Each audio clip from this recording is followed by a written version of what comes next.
Steve Anderson here. I'm often asked how I go about grilling a turkey. It's something I do quite often in the summertime especially. So I thought I'd take you step by step through the process that I did yesterday for a neighborhood party.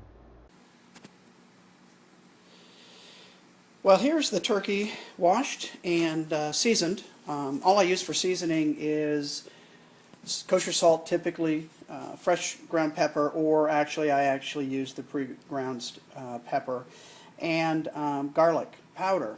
Use a half cup of salt, quarter cup of pepper, quarter cup of garlic.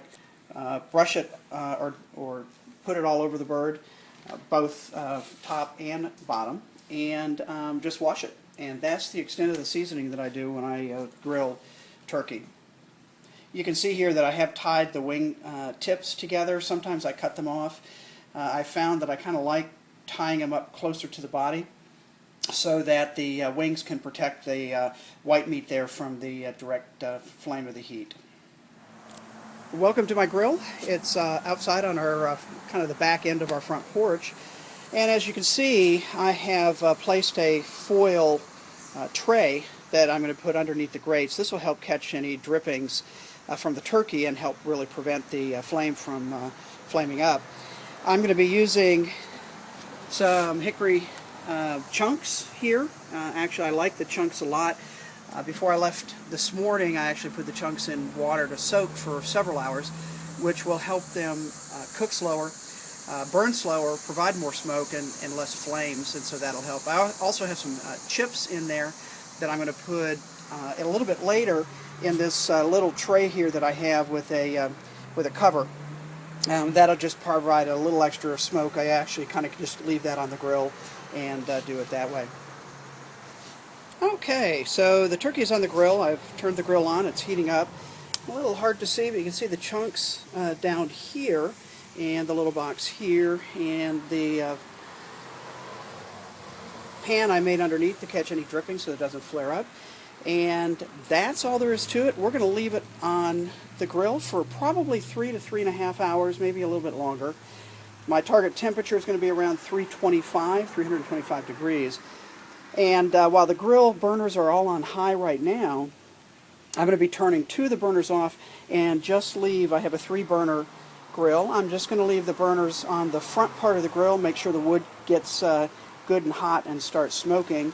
And I'm going to leave it untouched. I'll check the temperature, check the wood, those kinds of things, but pretty much leave the cover down and let it cook. Hi, well, we're back. It's about 2 hours since I put the turkey first on the grill, and there you can see kind of this current status. Flame smoke coming up. We've got a little bit of fire flaming here, but we kind of use water to keep that down. The skin's browning up just great, and so now it's just a matter of getting the internal temperature up to where we want it to be fully cooked, and that'll be probably another hour to hour and a half or so. So here we are, approximately 3 hours, maybe 3 hours and 15 minutes later with the turkey off the grill. And as you can see, the skin is nicely dark. The little popped up, which means it's done. Actually, I used a temperature probe to make sure that it was done. I'm going to let it rest now for a little while, and then I'm actually going to wrap it in some foil and let it rest for probably at least 30 minutes. That will help juices kind of reintegrate into the meat. And then I'll slice it, carve it, and serve it for the party that I'm taking it to tonight. So that's how you make a grilled turkey. And I have been told by a number of people that it's a wonderful flavor. The hickory smoke actually just infuses itself into the meat. And if you like turkey at all, it would be a great way to try. And it really is, as I've said, simple.